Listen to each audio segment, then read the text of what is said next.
चलिए शुरू करते हैं इस चैप्टर का लास्ट टॉपिक। आई होप कि आपको बाकी सारे टॉपिक्स समझ में आए होंगे जिस तरीके से मैं आपको वीडियो दे रहा हूँ टॉपिक वाइज। तो आई होप कि आपको समझ में आ रहे होंगे। एक एक टॉपिक पे मैं एक एक वीडियो बना रहा हूँ। यहाँ पर आपका नया टॉपिक है, आज का नया टॉपिक और इस चैप्टर का लास्ट टॉपिक है, लास्ट वीडियो है। देखते हैं पर्सोनिफिकेशन। पर्सोनिफिकेशन होता क्या है, क्या होता है पर्सोनिफिकेशन।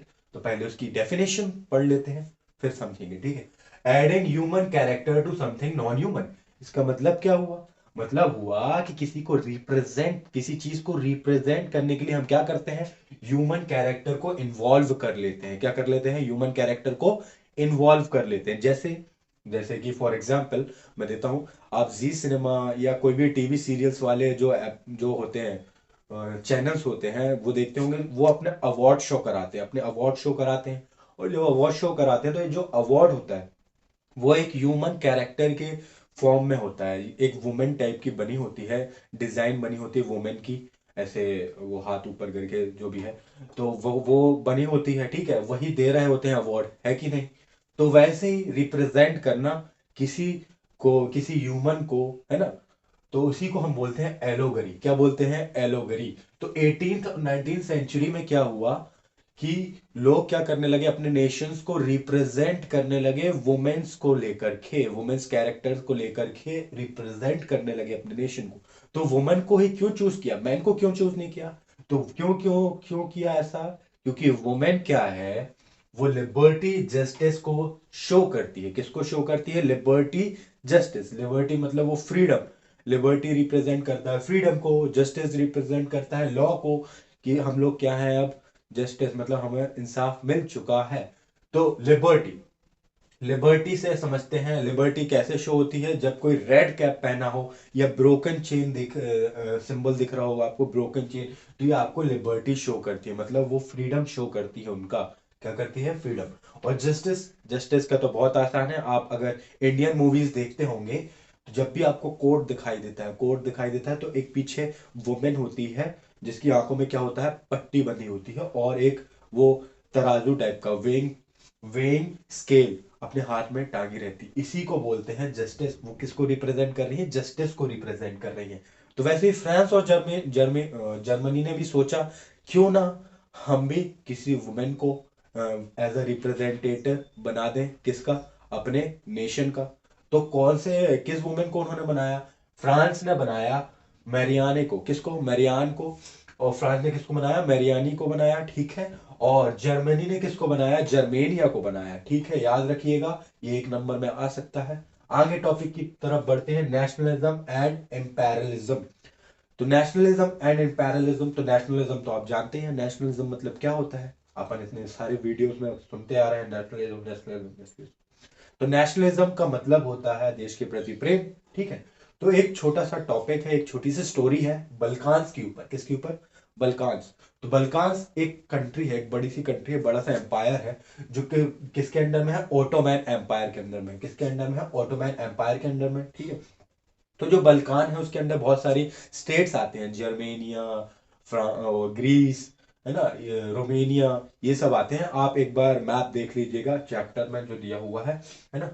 तो आगे पढ़ते हैं। तो बल्कान जो स्टेट्स होते हैं वो क्या होते हैं, जैसे जर्मेनिया स्टेट है, ग्रीस स्टेट है, बहुत सारे छोटे छोटे स्टेट्स में डिवाइडेड है। और वो क्या होता है, एक दूसरे से क्या होने लगते हैं, जेलस फील करने लगते हैं। क्या करने लगते हैं?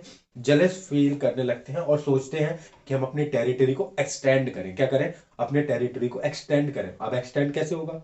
अपने आप तो जमीन आ नहीं जाएगी। वो होगा कैसे? बाजू वाले स्टेट्स पे कब्जा करके। कैसे होगा? बाजू वाले स्टेट्स पे कब्जा करके, आजू बाजू के, ठीक है। तो each hope to gain more territory.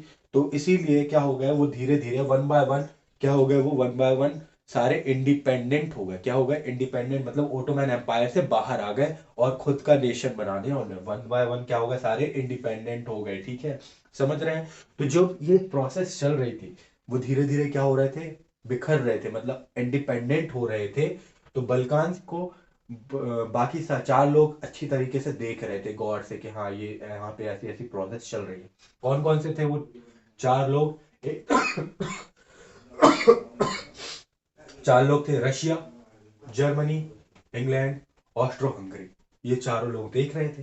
चारों लोगों ने सोचा क्यों ना, जब ये अलग अलग छोटे छोटे टुकड़ों में हो रहे हैं, एक दूसरे को ये सपोर्ट नहीं करते हैं, तो इन पे जीतना आसान होगा हमारे लिए, है ना, अपनी पावर। तो ये लोग क्या करना चाह रहे थे, कब्जा करना चाहते थे। ये भी क्यों कब्जा करना चाह रहे थे, ये भी अपनी पावर को एक्सटेंड करना चाहते थे, अपनी टेरिटरी को क्या करना चाह रहे थे, एक्सटेंड करना चाह रहे थे। तो अब चारों एक चीज के लिए लड़ेंगे, तो कैसे चलेगा।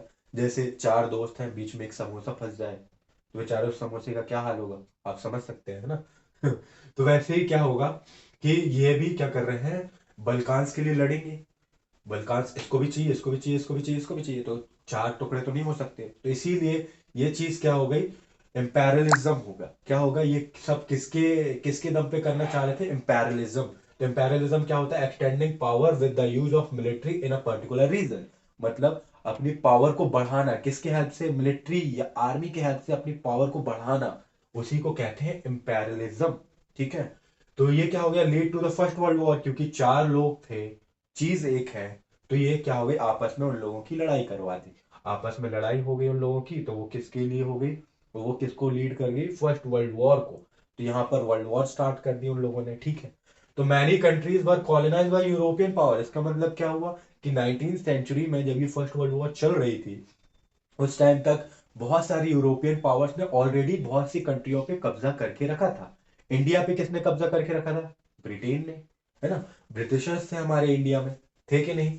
तो वो हम नेक्स्ट चैप्टर में पढ़ेंगे। तो पीपल स्टार्टेड अपोजिंग इम्पेरियलिज्म, मतलब क्या हुआ, पीपलों ने क्या कर दिया, जब ये था, जैसे अपन अगले चैप्टर में भी पढ़ेंगे कि पीपल क्या कर दिए, रिवोल्ट चालू कर दिए, आर्मी से दबना बंद कर दिए, कि हम अब आपकी आर्मी से नहीं दबेंगे। ठीक है। आप हमको आर्मी के बेस पे नहीं दबा सकते। ठीक है।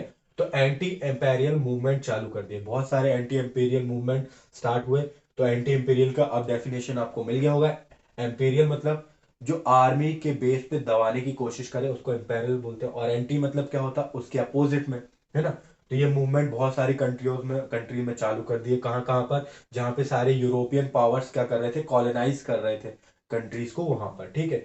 तो नेशनलिज्म का आइडिया स्प्रेड हो गया, क्या हो गया, नेशनलिज्म का आइडिया स्प्रेड हो गया पूरे वर्ल्ड वाइड।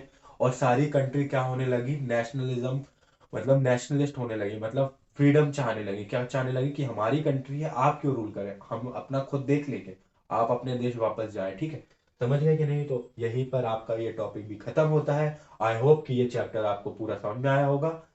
अगर आपको ये वीडियो अच्छी लगी हो और आगे और वीडियोस चाहते हैं, तो प्लीज़ लाइक करें, शेयर करें, सब्सक्राइब करें। Thank you.